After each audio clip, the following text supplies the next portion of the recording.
श्री कृष्ण गोविंद हरे मुरारे, हे नाथ नारायण वासुदेवा।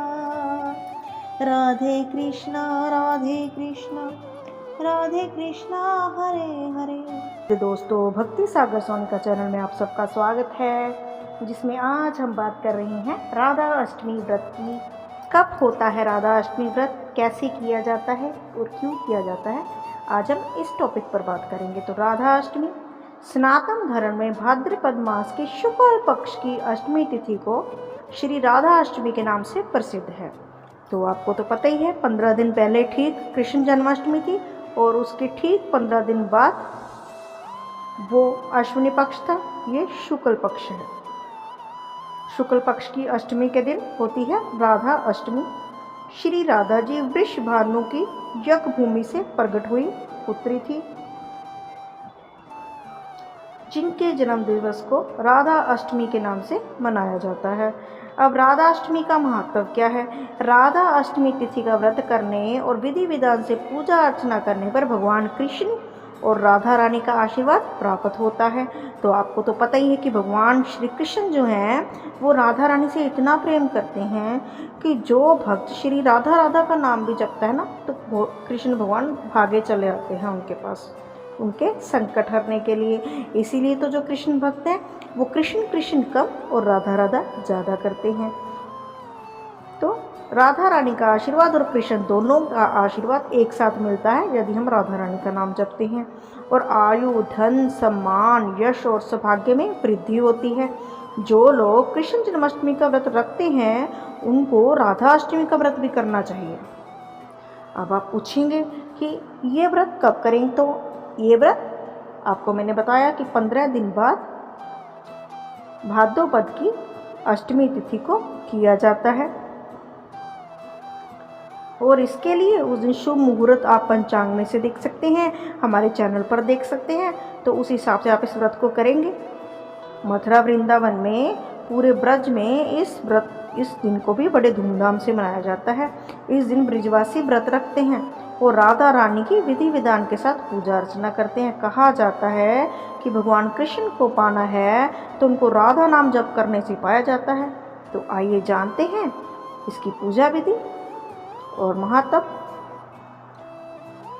तो मैंने आपको ये तो बता ही दिया कि जो कृष्ण जन्माष्टमी का व्रत रखते हैं उनके लिए ज़रूरी है कि राधा अष्टमी का व्रत भी रखें। अब इसका मतलब ये नहीं कि आप कमेंट में करें कि हमने तो पहली बार सुना या हम नहीं रख सकते, तो वो कोई दिक्कत नहीं है। यदि आप रख पाएँ तो बहुत अच्छी बात है कि कृष्ण जन्माष्टमी के बाद राधा अष्टमी का व्रत करने का भी पुण्य मिलता है और सब सुखों की प्राप्ति होती है। परिवार में सुख, शांति और समृद्धि के योग बनते हैं। राधा रानी को महालक्ष्मी का रूप कहा जाता है। आप सबने ये भी शास्त्रों में सुना होगा और टीवी सीरियल्स में भी देखा होगा। राधा रानी को शक्ति भी माना गया है। पूरे ब्रज क्षेत्र में वह अधिष्ठात्री देवी हैं। कहा जाता है कि कृष्ण भगवान को अगर मनाना है, कोई काम करवाना है, तो पहले राधा रानी को मना लेना चाहिए।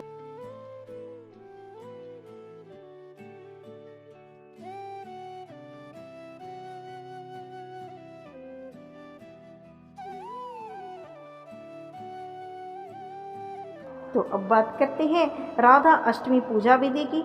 भाद्र मास की अष्टमी तिथि को ब्रह्म मुहूर्त में उठिए। जैसे हम बाकी व्रत में सुबह उठते हैं, नहा धोकर अपने सुंदर साफ सुथरे कपड़े पहनते हैं, वैसे इस दिन भी पहनिए। व्रत का संकल्प लीजिए। जो पहली बार कर रहे हैं कोई दिक्कत नहीं है, ज़्यादा वहम में पड़ने की ज़रूरत नहीं है, क्योंकि हमारा चैनल आप सबको वहमों से थोड़ा निकालता है, ताकि आजकल की व्यस्त लाइफ में भी आप लोग भगवान का नाम ले सकें और भगवान के साथ जुड़े रह सकें। इसके बाद मंडल बनाकर कलश स्थापित करें और तांबे के पात्र में राधा रानी की प्रतिमा स्थापित करें। अब आप कहेंगे हमारे पास प्रतिमा नहीं है, कोई बात नहीं, मंदिर में तो फोटो लगी होगी ना, आप उसका पंचामृत स्नान करा सकिए। अब आप कहेंगे कि हमारे पास लड्डू गोपाल नहीं है, हमारे पास राधा रानी भी नहीं, कोई दिक्कत नहीं है। आप मंदिर में जाइए, भगवान के आगे पूजा अर्चना कीजिए, उनको धूप दिखाइए और अपनी श्रद्धा के अनुसार फल फूल श्रृंगार का सामान, इतना तो हम कर ही सकते हैं। अगर हमारे घर पर राधा रानी जी का सूप नहीं है तो हम मंदिर में जाएं, वहाँ पर जाकर पूजा पाठ करें राधा कृष्ण मोस्टली हर मंदिर में आपको दर्शन देंगे। अगर नहीं होंगे तो आप चित्र के ऊपर भी पूजा कर सकते हैं। उनको हल्के सा जल का छींटा दिखाइए। उसके बाद आप उनके आगे फल फूल चढ़ाइए, आप उनको भोग चढ़ाइए, भोग में आप मिष्ठान चढ़ाइए, श्रृंगार का सामान अवश्य चढ़ाइए, ये ज़रूरी है। इसके बाद राधा अष्टमी की पूजा, जिस तरह से भगवान कृष्ण की पूजा रात को 12 बजे होती है, उसी तरह से ये बात याद रखें कि राधा रानी की जो पूजा है वो दोपहर के 12 बजे होती है। इसके बाद आप राधा रानी जी के मंत्रों का जप करें और फिर आरती उतारकर सभी में प्रसाद वितरण करें। उस दिन आप घर पर छोटा मोटा कीर्तन वगैरह भी रख सकते हैं। और लेकिन इसके बाद आप आरती करें और प्रसाद वितरण करें। कहा जाता है कि राधा रानी को अरबी बड़ी पसंद थी, तो आप चाहें तो उस दिन अरबी पूरी की सब्ज़ी बनाकर पूरी के साथ उसका भी राधा रानी को भोग लगवा सकते हैं। या फिर दूसरे दिन जब आप व्रत खोलें, इस दिन आप फलाहार रहेंगे, जिस तरह से आपने जन्माष्टमी का व्रत रखा।